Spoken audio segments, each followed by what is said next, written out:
Chapter 19. Talbot of Ursula. This story first appeared in the Anglo-Saxon Review, and is republished by kind permission of Mrs. George Cornwallis West, the Signora. As usual, had written a formal little note in the morning asking John Talbot to eat his birthday dinner at the Rancho de los Olivos. Although he called on the Signora once a week the year round, she never offered him more than a glass of Angelica or a cup of chocolate on any other occasion, but for his natal day she had a turkey killed, and her aged cook prepared so many hot dishes and dulces of the old time that Talbot was a wretched man for 3 days. But he would have endured misery for 6 rather than forego this feast, and the brief embrace of home life that accompanied it. The Signora and the Padre of the mission were Talbot's only companions in Santa Ursula, although for political reasons he often dropped in at the saloon of the village and discussed with its polyglot customers such affairs of the day as penetrated this remote corner of California. And yet for 23 years he had lived in Santa Ursula, year in and year out, save for brief visits to San Francisco, Sacramento, and the southern towns. Why had he stayed on in this God-forsaken hole after he had become a rich man? He asked himself the question with some humor as he walked up and down the corridor of the mission on this his 40th birthday, and he had asked it many times. To some souls the perfect peace, the warm, drowsy beauty of the scene would have been a conclusive answer. 2 friars in their brown robes passed and repassed him, reading their prayers. Beyond the arches of the corridor, abruptly below the plateau on which stood the long white mission, was, so far as the eye was responsible, an illimitable valley, cutting the horizon on the south and west, cut by the mountains of Santa Barbara on the east. The sun was brazen in a dark blue sky, and under its downpour the vast olive orchard which covered the valley looked like a silver sea. The glittering ripples met the blue of the horizon sharply, crinkled against the lower spurs of the mountain, as a bird that had skimmed its surface, then plunged for a moment, rose again. Talbot almost expected to see it shake bright drops from its wings. He sighed involuntarily as he reflected that in the dark caves and arbors below it was very cool, far cooler than he would be during an 8-mile ride under the midday sun of Southern California. Then he remembered that the Signora's Ancilla was also dark and cool, and that part of his way lay through the cottonwoods and willows by the river, and he smiled whimsically again. He had salted his long sojourn at Santa Ursula with much philosophy.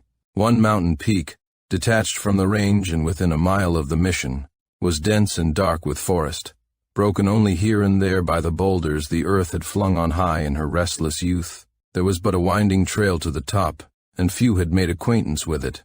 John Talbot knew it well, and that to which it led, a lake in the very cup of the peak, so clear and bright that it reflected every needle of the dark pines embracing it.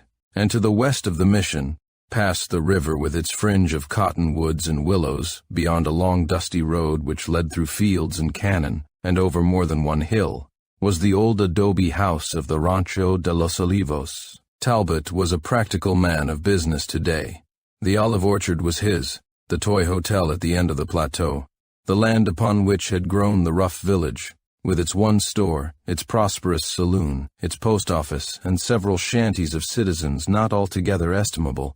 He was also a man of affairs, for he had represented the district for 2 years at the state legislature and was spoken of as a future senator. It cannot be said that the people among whom he had spent so many years of his life loved him, for he was reserved and had never been known to slap a man on the back. Moreover, it was believed that he subscribed to a San Francisco daily paper, which he did not place on file in the saloon, and that he had a large library of books in one of his rooms at the mission. As far as the neighbors could see, the priest was the only man in the district in whom he found companionship. Nevertheless, he was respected and trusted as a man must be who has never broken his word nor taken advantage of another for 23 years, and even those who resented the manifest antagonism of his back to the national familiarity felt that the dignity and interest of the state would be safe in his hands. Even those most in favor of rotation had concluded that it would not be a bad idea to put him in Congress for life, after the tacit fashion of the New England states. At all events, they would try him in the House of Representatives for 2 or 3 terms, and then, if he satisfied their expectations and demonstrated his usefulness, they would work the state and send him to the United States Senate. Santa Ursula had but one street, but its saloon was the heart of a 100-mile radius, and it was as proud as an old Don when its leading citizen became known far and wide as Talbot of Ursula, a title conferred by the members of his legislature to distinguish him from two colleagues of the same name. Its pride in him knew no bounds. The local papers found it an effective headline, and the title clung to him for the rest of his life. It was only when a newspaper interviewed Talbot after his election to the state senate that his district learned that he was by birth an Englishman.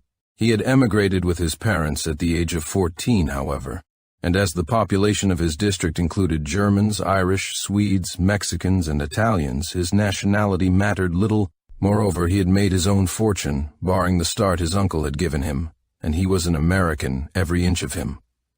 England was but a peaceful dream, a veil of the hereafter's rest set at the wrong end of life. He recalled but one incident of that time, but on that incident his whole life had hinged. It was some years now since it had grouped itself, a tableau of gray ghosts, in his memory, but he invoked it today, although it seemed to have no place in the hot, languid morning, with that southern sea hiding its bitter fruit breaking almost at the feet of this long, white, red-tiled mission, whose silver bells had once called hundreds of Indians to prayer. They rang with vehemence still, but few responded.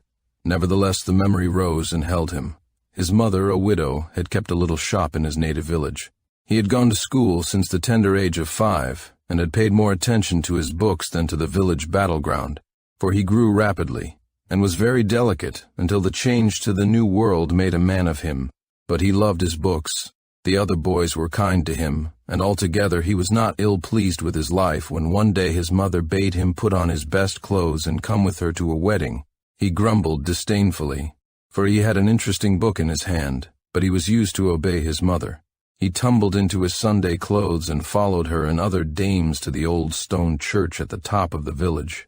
The daughter of the great family of the neighborhood was to be married that morning, and all the little girls of John S' acquaintance were dressed in white and had strewn flowers along the main street and the road beyond as far as the castle gates. He thought it a silly business and a sinful waste of posies, but in the churchyard he took his place in the throng with a certain feeling of curiosity. The bride happened to be one of the beauties of her time, but it was not so much her beauty that made John stare at her with expanding eyes and mouth as she drove up in an open carriage, then walked down the long path from the gate to the church. He had seen beauty before, but never that look and air of a race far above his own, of light impertinent pride, never a lissom daintily stepping figure, and a head carried as if it bore a star rather than a bridal wreath. He had not dreamed of anything alive resembling this, and he knew she was not an angel. After she had entered the church, he drew a long breath and glanced sharply at the village beauties. They looked like coarse red apples, and alas, his mother was of their world. When the bride reappeared, he stared hard at her again, but this time he noticed that there were similar delicate beings in her train. She was not the only one of her kind, then. The discovery filled him with amazement, which was followed by a curious sensation of hope. He broke away from his mother and ran after the carriage for nearly a mile, determined to satisfy his eager eyes as long as might be. The bride noticed him and, smiling, tossed him a rose from her bouquet. He had that flower yet. It was a week before he confided to his mother that when he grew up he intended to marry a lady.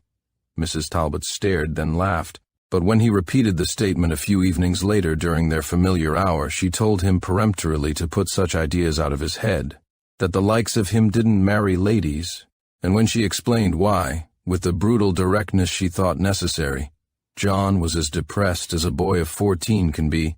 It was but a week later, however, that his mother, upon announcing her determination to emigrate to America, said to him, "And perhaps you'll get that grand wish of yours. Out there I've heard say as how one body's as good as another, so if you're a good boy and make plenty of brass, you can marry a lady as well as not." She forgot the words immediately, but John never forgot them. Mrs.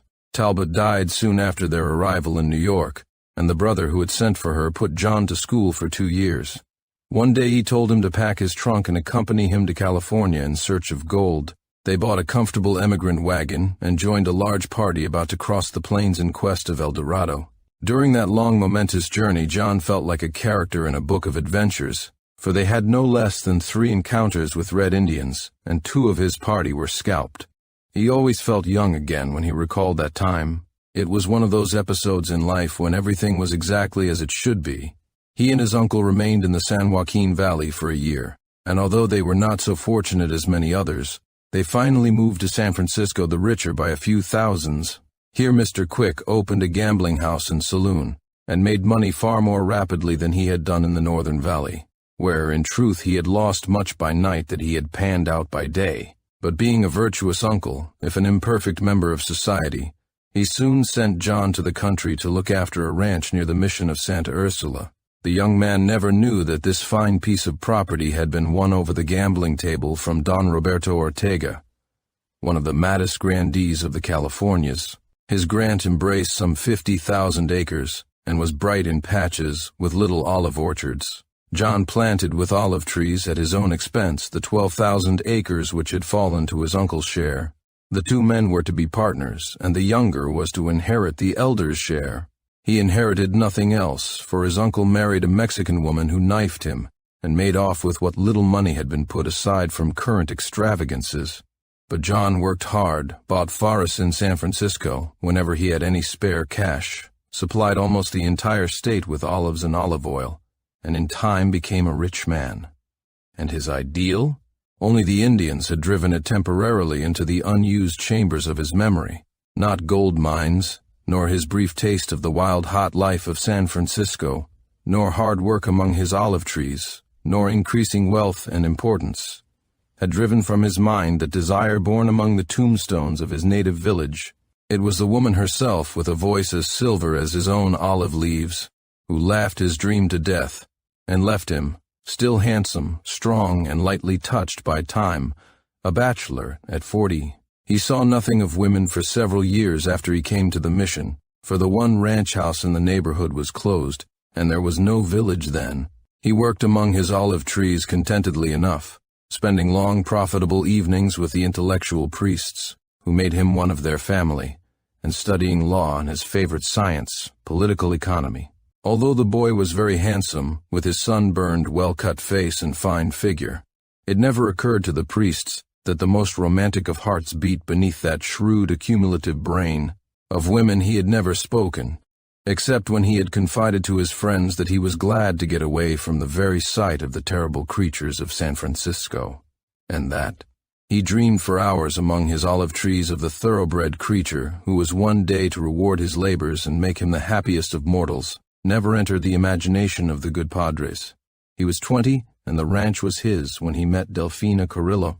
Don Roberto Ortega had opportunely died before gambling away more than half of his estate, and his widow, who was delicate, left the ranch near Monterey, where they had lived for many years, and came to bake brown in the hot suns of the South. Her son, Don Enrique, came with her, and John saw him night and morning riding about the country at top speed, and sometimes clattering up to the corridor of the mission and calling for a glass of wine. He was a magnificent caballero, slim and dark, with large melting eyes and long hair on a little head. He wore small clothes of gaily colored silk, with much lace on his shirt and silver on his sombrero. His long yellow botas were laced with silver, and his saddle was so loaded with the same metal that only a Californian horse could have carried it. John turned up his nose at this gorgeous apparition, and likened him to a play actor and a circus rider. Nevertheless, he was very curious to see something of the life of the Californian grandee, of which he had heard much and seen nothing. And when Padre Ortega, who was a cousin of the widow, told him that a large company was expected within a fortnight, and that he had asked permission to take his young friend to the ball with which the festivities would open, John began to indulge in the pleasurable anticipations of youth. But he did not occupy the interval with dreams alone. He went to San Francisco and bought himself a wardrobe suitable for polite society. It was an American outfit, not Californian. But had John possessed the wealth of the northern valleys, he could not have been induced to put himself into silk and lace. The stage did not go to Santa Ursula, but a servant met him at a station 20 miles from home with a horse, and a cart for his trunk. He washed off the dust of 3 days' travel in a neighboring creek, then jumped on his big gray mare and started at a mild gallop for his ranch. He felt like singing his contentment with the world, for the morning was radiant. He was on one of the finest horses of the country, and he was as light of heart as a boy should be who has received a hint from fortune that he is one of the favorites. He looked forward to the social ordeal without apprehension, for by this time he had all the Native American sense of independence. He had barely heard the word gentleman since his arrival in the new country.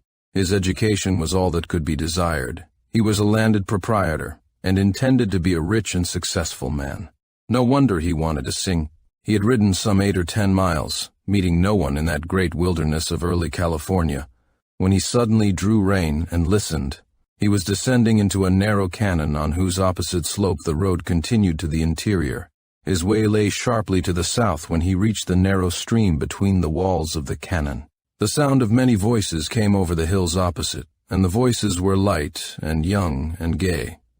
John remembered that it was time for Doña Martina's visitors to arrive, and guessed at once that he was about to fall in with one of the parties. The young Californians traveled on horseback in those days, thinking nothing of 40 miles under a midsummer sun. John, who was the least self-conscious of mortals, was moved to gratitude that he wore a new suit of gray serge, and had left the dust of stage travel in the creek. The party appeared on the crest of the hill, and began the descent into the canon. John raised his cap, and the caballeros responded with a flourish of sombreros. It would be some moments before they could meet, and John was glad to stare at the brilliant picture they made. Life suddenly seemed unreal, unmodern to him. He forgot his olive trees, and recalled the tales the priests had told him of the pleasures and magnificence of the Californian dons before the American occupation.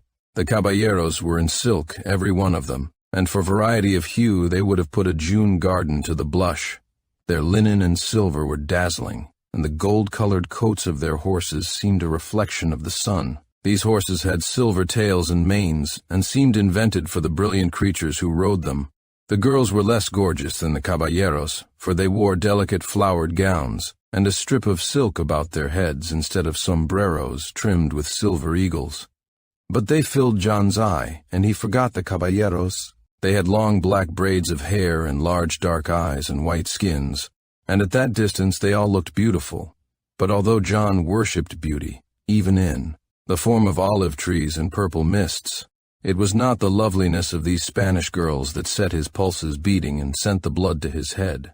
This was almost his first sight of gentlewomen since the memorable day in his native village, and the certainty that his opportunity had come at last filled him with both triumph and terror as he spurred down the slope, then paused and watched the cavalcade pick their way down through the golden grass and the thick green bush of the canon. In a moment he recognized Enrique Ortega, who spoke to him pleasantly enough as he rode into the creek and dropped his bridle that his horse might drink. The two young men had met at the mission, and although Enrique regarded the conquerors of his country as an inferior race, John was as good as any of them, and doubtless it was best to make no enemies. Moreover, his manners were very good. "Ah, Don Juan," he exclaimed, "you have make the visit to Yerba Buena, San Francisco you call him now, no? I go this morning to meet my friends who make for the Rancho de los Olivos so great an honor. So you permit me I introduce you, for you are the friend de my cousin, Padre Ortega." The company had scattered down the stream to refresh their horses, making a long banner of color in the dark canon. Don Enrique led John along the line and presented him solemnly to each in turn. The caballeros protested eternal friendship with vehement insincerity, and the girls flashed their eyes and teeth at the blue-eyed young American without descending from their unconscious pride of sex and race. They had the best blood of Spain in them, and an American was an American, be he never so agreeable to contemplate. The girls looked much alike in the rebosos which framed their faces so closely, and John promptly fell in love with all of them at once. Selection could take place later. He was too happy to think of anything so serious as immediate marriage, but one of them he determined to have. He rode out of the canon with them, and they were gracious, and chattered of the pleasures to come at the Rancho de los Olivos. John noticed that Enrique kept persistently at the side of one maiden, and rode a little ahead with her. She was very tall and slim, and so graceful that she swayed almost to her horse's neck when branches drooped too low. John began to wish for a glimpse of her face. "That is Delfina Carrillo," said the girl beside him, following his gaze. "She go to marry with Enrique, I think. He is very devout, and I think she like him, but no will say." Perhaps it was merely the fact that this dainty flower hung a little higher than the others that caused John's thoughts to concentrate upon her, and roused his curiosity to such an extent that he drew his companion on to talk of the girl who was favored by Enrique Ortega. He learned that she was the daughter of a great rancher near Santa Barbara, and was la favorita of all the country round. She have the place that Chonita Iturbi y Moncada have before, and many caballeros want to marry with her, but she no pay much attention. Only now I think like Enrique. Ay, he sings so beautiful, senor. No wonder see she loving him. Serenade her every night, and she loved the musica. It certainly must be that, thought John, for he hasn't an idea in his head. He did not see her until that night. The priest wore the brown robe of his order to the ball, and John his claw-hammer. They both looked out of place among those birds of brilliant plumage. Doña Martina, large and coffee-colored, with a mustache and many jewels, sat against the wall with other senoras of her kind. They wore heavy red and yellow satins, but the girls wore light silks that fluttered as they walked. Doña Martina gave him a sleepy welcome, and he turned his attention to the dancing, in which he could take no part. He knew that his manners were good and his carriage easy, but the lighter graces had not come his way. At the moment a girl was dancing alone in the middle of the sala, and John knew instinctively that she was Delfina Carrillo.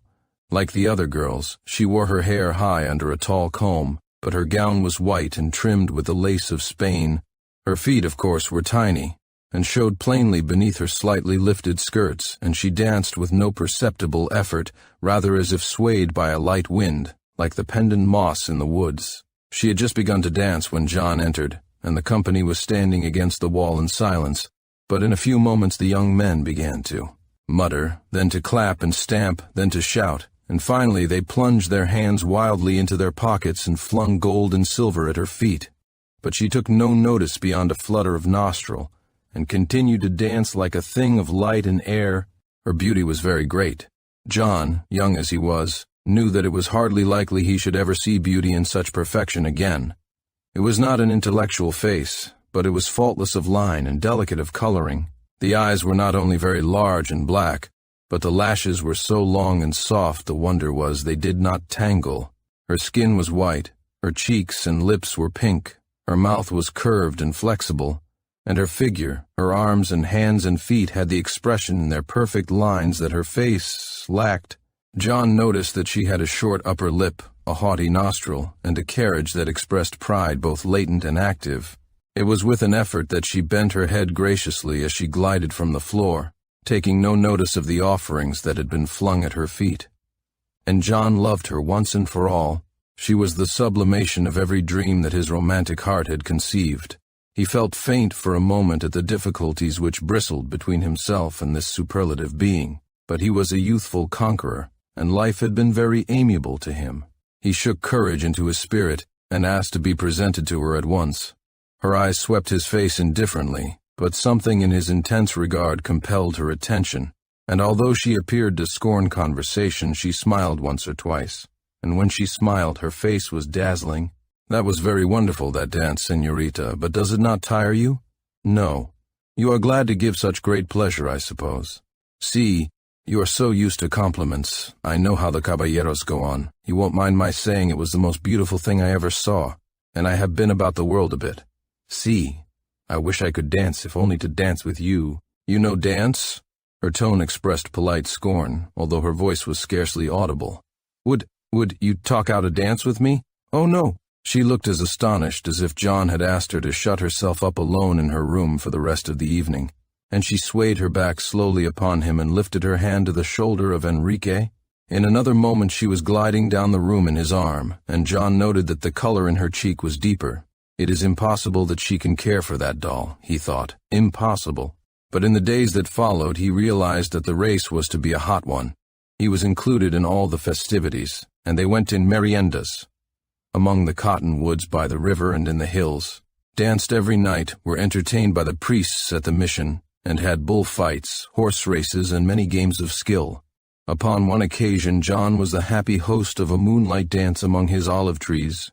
Enrique's attentions to his beautiful guest were persistent and unmistakable, and moreover, he serenaded her nightly.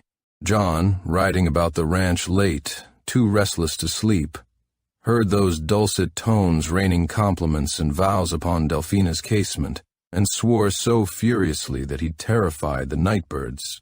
But he too managed to keep close to Delfina, in spite of an occasional scowl from Enrique.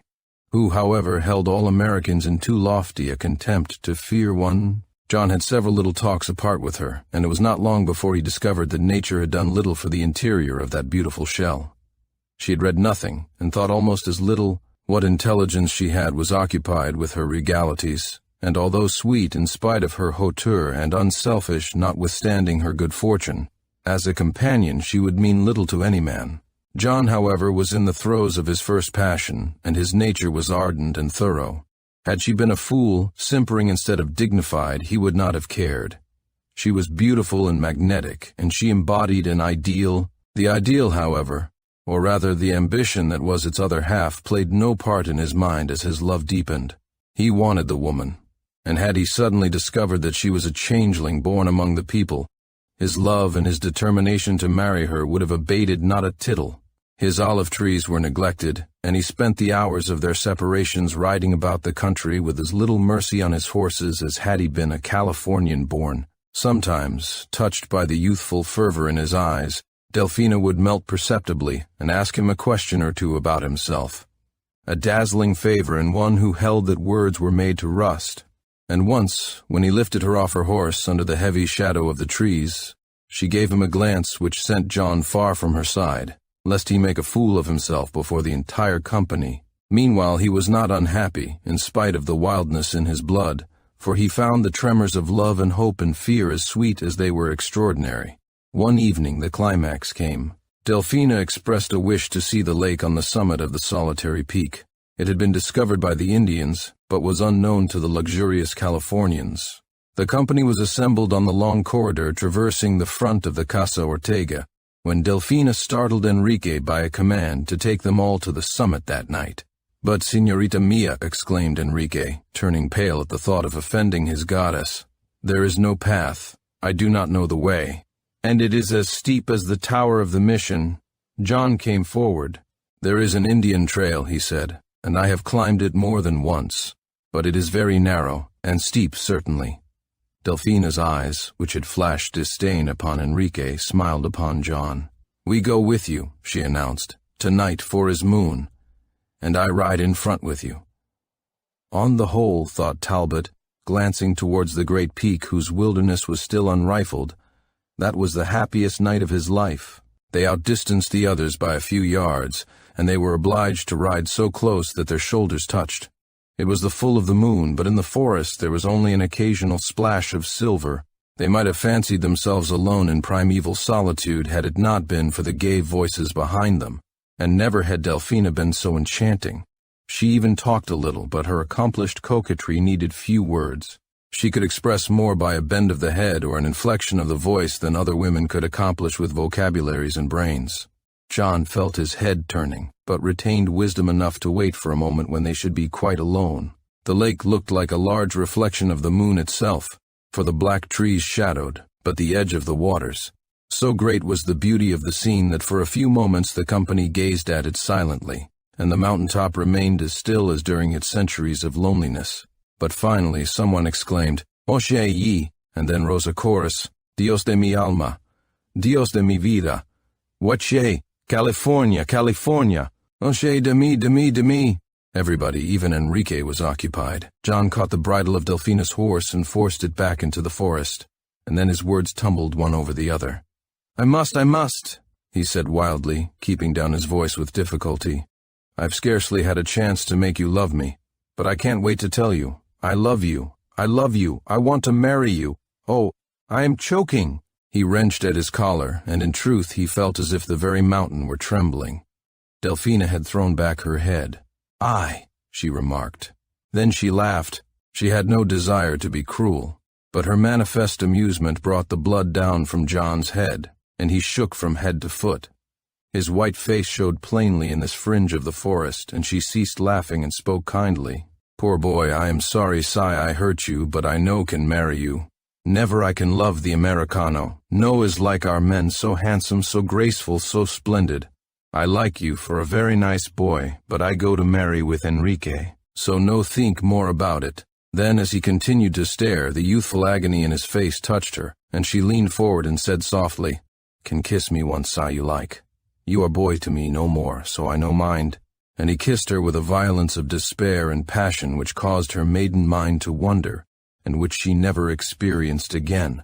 He went no more to the Casa Ortega, and hid among his olive trees when the company clattered by the mission.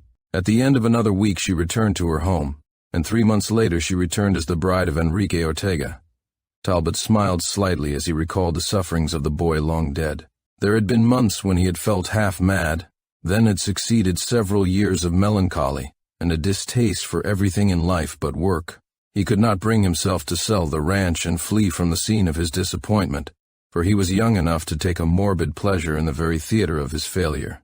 He did not see Delfina again for 3 years. By that time she had 3 children and had begun to grow stout, but she was still very beautiful, and John kept out of her way for several years more. But the years rolled round very swiftly. Donna Martina died, so did 6 of the 10 children Delfina bore. Then Enrique died, leaving his diminished estates, his wife, and his 4 little girls to the care of John Talbot. This was after 14 years of matrimony and 6 years of intimacy between Talbot and the family of Los Olivos. One day Enrique, in desperation at the encroachments of certain squatters, had bethought himself of the American, now the most influential man in the county, and gone to him for advice. Talbot had found him a good lawyer, lent him the necessary money, and the squatters were dispossessed.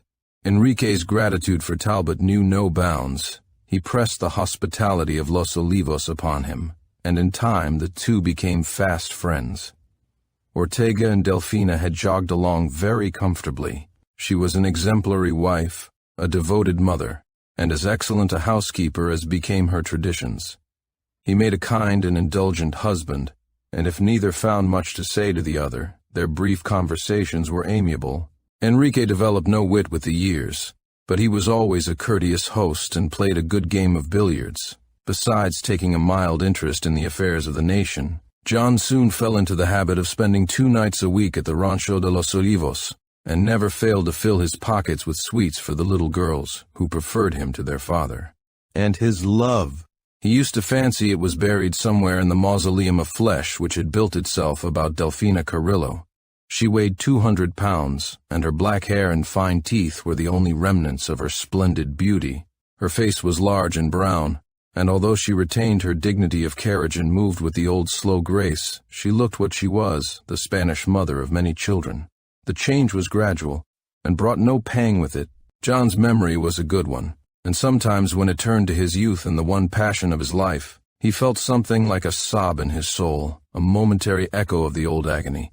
But it was only an echo. He had outgrown it all long since. He sometimes wondered that he loved no other woman, why his ambition to have an aristocratic wife had died with his first passion, and concluded that the intensity of his nature had worn itself out in that period of prolonged suffering, and that he was incapable of loving again. And the experience had satisfied him that marriage without love would be a poor affair. Once in a while, after leaving the plain coffee-colored dame who filled the doorway as she waved him goodbye, he sighed as he recalled the exquisite creature of his youth. But these sighs grew less and less frequent, for not only was the grass high above that old grave in his heart and he a busy and practical man, but the Señora Ortega had become the most necessary of his friends. What she lacked in brain she made up in sympathy, and she had developed a certain amount of intelligence with the years. It became his habit to talk to her of all his ambitions and plans, particularly after the death of Enrique, when they had many uninterrupted hours together. Upon Ortega's death, Talbot took charge of the estate at once, and into the particulars of her handsome income it never occurred to the widow to inquire. One by one the girls married, and Talbot dowered them all. They were pretty creatures, and John loved them, for each had in her face a morsel of Delfina Carrillo's lost beauty. And if they recalled the pain of his youth, they recalled its sweetness too. The Señora recalled neither. For the last year she had been quite alone. 2 of her daughters lived in the city of Mexico. One had married a Spanish consul and returned with him to Spain. The other lived in San Francisco, and as soon as domestic affairs would permit, intended to visit her sisters. Talbot, when at home, called on the Señora once a week and always carried a novel or an illustrated paper in his saddlebag. Is the tragedy at this end or the other, thought Talbot, as he walked up and down the mission corridor on his 40th birthday. that I could not have her when I was mad about her, or that I can have her now and don't want her. He knew that the Señora was lonesome in her big house and would have welcomed a companion, but he knew also that the desire moved sluggishly in the depths of her lazy mind. If he were willing, well and good. If otherwise, it mattered not much. His Indian servant cantered up with his horse. He gave a last regretful glance at the cool corridor of the mission, and then went out into the hot sun. He was only a stone heavier than in the old days, but he rode more slowly. For this his favorite mare was no longer young. His day for breaking and bucking mustangs was over, and he liked an animal that would behave itself as became the four-footed companion of his years. The road through the pale green cottonwoods and willows that wooded the banks of the river, as dry as the heavens, was almost cold, and refreshingly dim. But when the bed and its fringe turned abruptly to the south, his way led for 5 sweltering miles through sunburned fields and over hills as yellow as polished gold. The sky looked like dark blue metal in which a hole had been cut for a lake of fire. The heat it emptied quivered visibly in the parched fields, and the mountains swam in a purple haze. Talbot had a grape leaf in his hat, and the suns of California had baked his complexion long since, but he wished that his birthday occurred in winter, as he had wished many a time before. It was an hour and a half before he rode into the grounds surrounding Casa Ortega. Then he spurred his horse, for here were many old oak trees and the atmosphere was 20 degrees cooler. A Mexican servant met him, and he dismounted and walked the few remaining yards to the house. He sighed as he remembered that Herminia, the last of the girls to marry, had been there to kiss him on his last birthday. He would gladly have had all 4 back again, and now they had passed out of his life forever. The Casa Ortega was a very long adobe house, 1 story in height and 1 room deep, except in an ELL where a number of rooms were bunched together. The Señora had it whitewashed every year, and the red tiles on the roof renewed when necessary. Therefore it had none of the pathetic look of old age peculiar to the adobe mansions of the dead grandees. A long veranda traversed the front, supported by pillars and furnished with gaily painted chairs, but it was empty, and Talbot entered the sala. At once, it was a long room, severely furnished in the old style, and facing the door was a painting of Delfina Carrillo. Talbot rarely allowed his eyes to wander to this portrait. Had he dared, he would have asked for its removal. The grass was long above the grave, but there were such things as ghosts. The Señora was sitting in a corner of the dim, cool room, and rose at once to greet him. She came forward with a grace and dignity of carriage that still had the power to prick his admiration. But she was very dark, and the old enchanting smile had lost its way long since in the large cheeks and heavy chin. Even her eyes no longer looked big, and the famous lashes had been worn down by many tears, for there were 6 little graves in the Ortega corner of the mission churchyard, and she had loved her children devotedly. She carried her 200 pounds as unconsciously as she had once carried her willowy inches, and she wore soft black cashmere in winter and lawn in summer, fastened at the throat with a miniature of the husband of her youth. She was only 39, but there was not a vestige of youth about her anywhere, and her whole being expressed a life lived, and a sleepy contentment with the fact. Talbot often wondered if she had no hours of insupportable loneliness, but she gave no sign, and he concluded that novels and religion sufficed. "So hot it is, no?" she said in her soft, hardly audible tones, that like her carriage and manner were unchanged. "You have the face very red, but feel better in a little while. Very cool here, no? I feel 10 years younger than I did a quarter of an hour ago. There was a time, alas, when I could stand the suns of California for 6 hours at a stretch, but, yes, we grow more old every year. It's 20 now since we in Merienda, all day and dance all night. When I am a visitor here, no more, and you are the thin boy with the long arms and legs and try to grow the mustache." It was the first time she had ever referred to their youth, and he stared at her. But her face was as placid as if she had been helping him to chicken with chili sauce, and he wondered if it could change. Involuntarily he glanced at the portrait. It seemed alive with expression, and the room was almost dark. He fancied the eyes were tragic. How can she stand it, he thought. How can she? "You are improve," she continued politely. "The American men's no grow old like the Spanish, or like the women that have 10 children and get so stout and have the troubles." "You have retained much, Señora," exclaimed Talbot, blundering over the first compliment he had paid her in 20 years. She smiled placidly and moved her head gently. The word shake could never apply to any of her movements. I have the mirror and the picture, and I know mine, Don Juan. When the woman bury the 6 children, no care see she grow old. The more soon grow old, the more soon die and see the little ones. I'm always very fond of Enrique also, she added, but when am young love more. He is very good man always, but he grow old like myself and very fat. Only you are improved, my friend. That one reason why always I am so glad to see you. Remind me of that time when all are young and happy. Old Marcia announced dinner, and Talbot sprang to his feet with a sensation of relief and offered the Signora his arm. She made no further references to their youth during the excellent and highly seasoned repast, but discussed the possibilities of the crops and listened with deep attention to the political forecast. She knew that politics were becoming the absorbing interest in the life of her friend, and although she also knew that they would one day put a continent between herself and him, she had long since ceased to live for self, and never failed to encourage him. When the last dulce had been eaten, they went out upon the veranda and talked drowsily of minor matters until both nodded in their comfortable chairs and finally fell asleep. For a time the heavy dinner locked Talbot's brain, but finally he began to dream of his youth, and the scenes of which Delfina Carrillo had been the heroine were flung from their rusty frames into the hot light of his memory, until he lived again the ecstasy and the anguish of that time.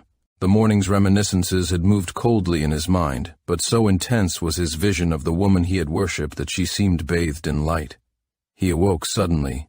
The Senora still slept, and her face was as placid as in consciousness. It was slightly relaxed, but the time had not yet come for the pathetic loss of muscular control.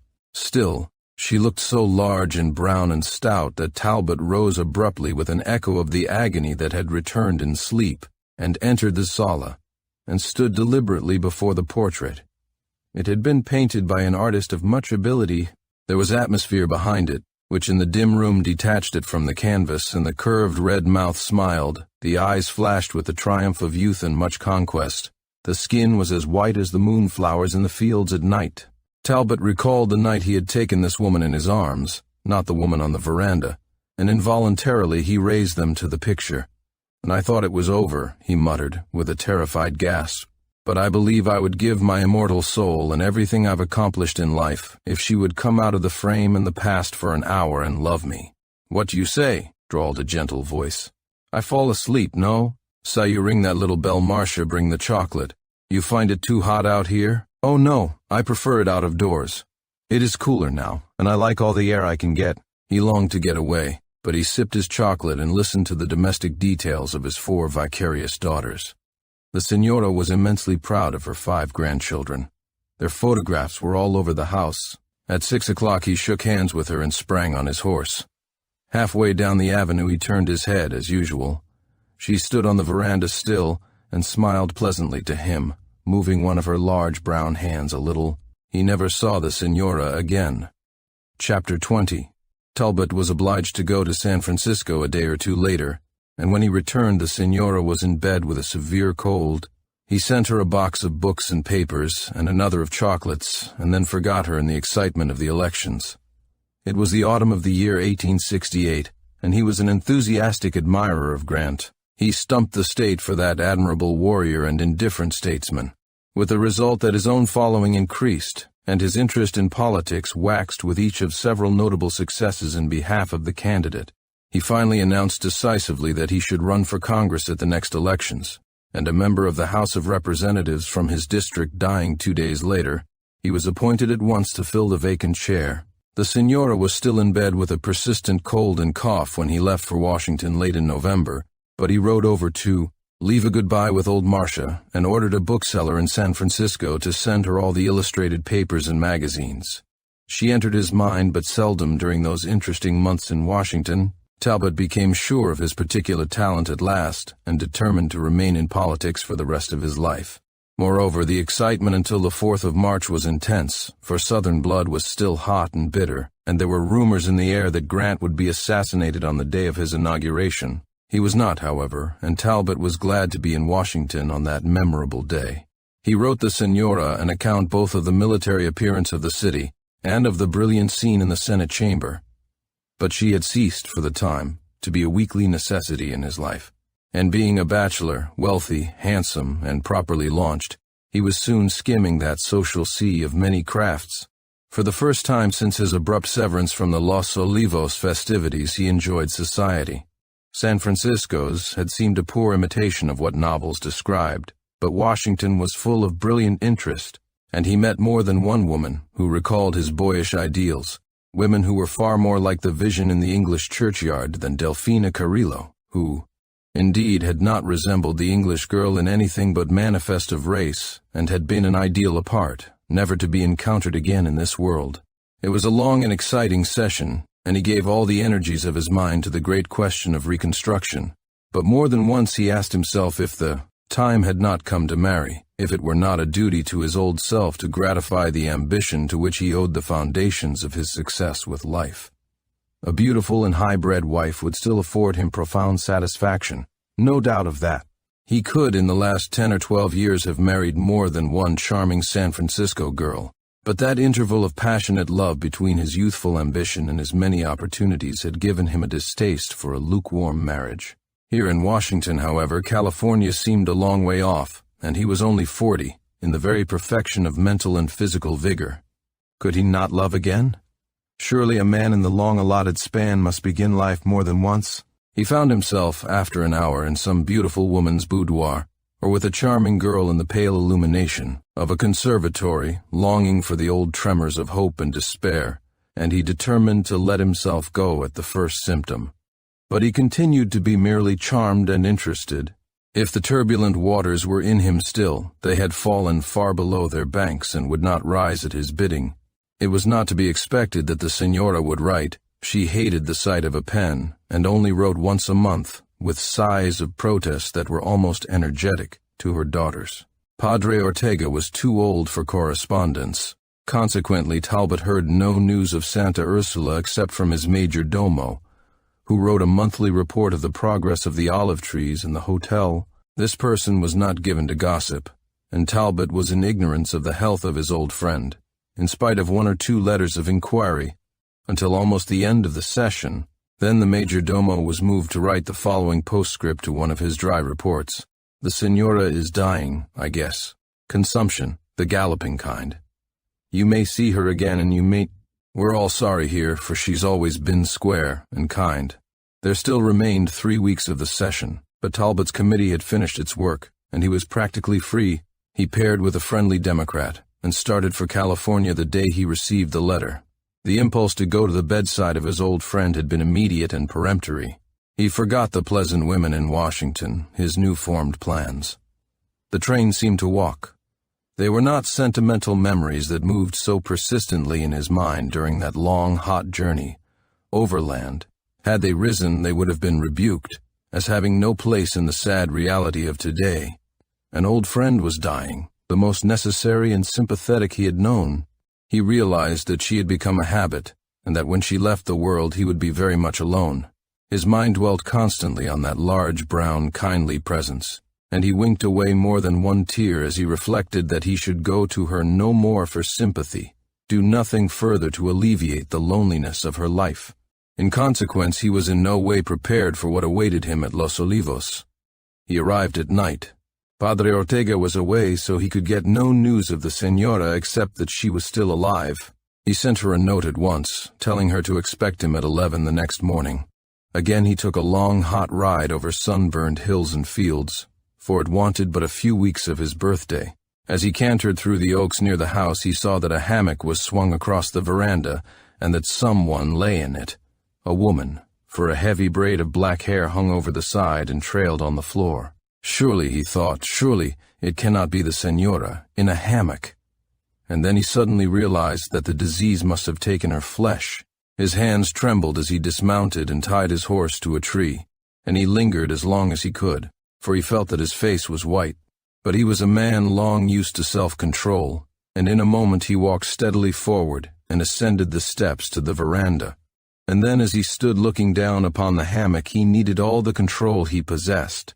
For the Señora had gone and Delfina Carrillo lay there, not the magnificent pulsing creature of old, for her face was pinched and little blue veins showed everywhere, but the ugly browns had gone with her flesh, her skin was white, and her cheeks flamed with color.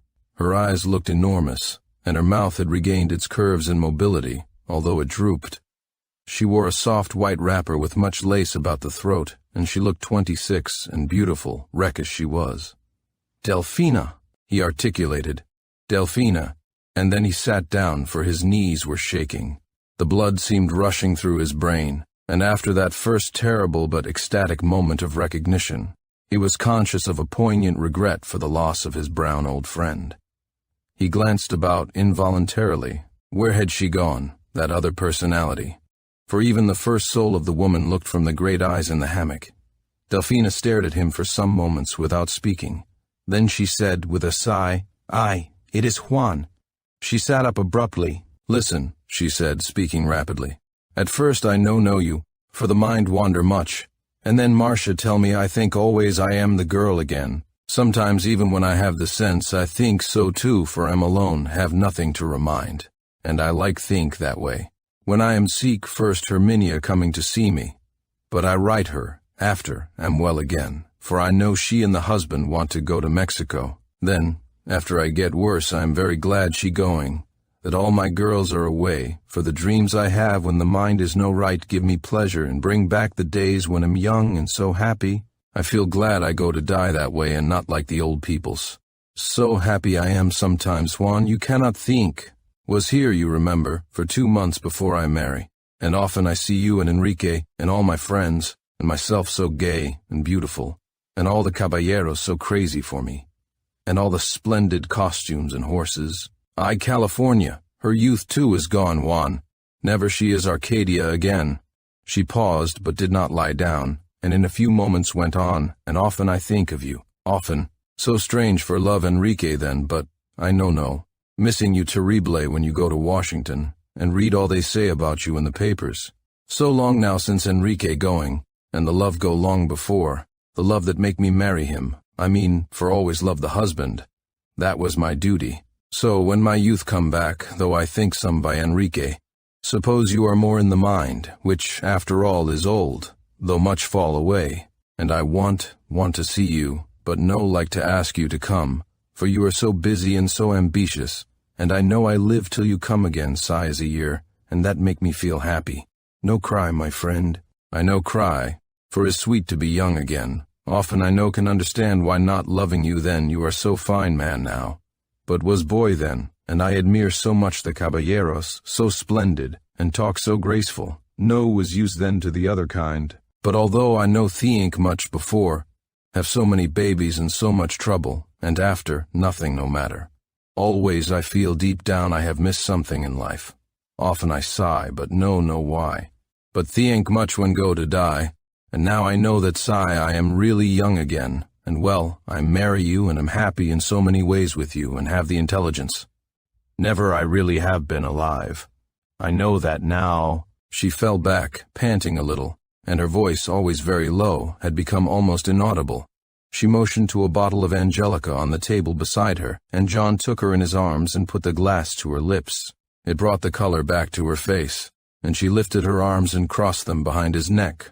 "Juan," she whispered coaxingly, "you have loved me once. I know, and sometimes have cried, because think how I have made you suffer. Make the believe I am really the young girl again, and love me like then. Going very soon now, and will make me very happy." "It is easy enough to imagine," he said, "easy enough. It will be a ghastly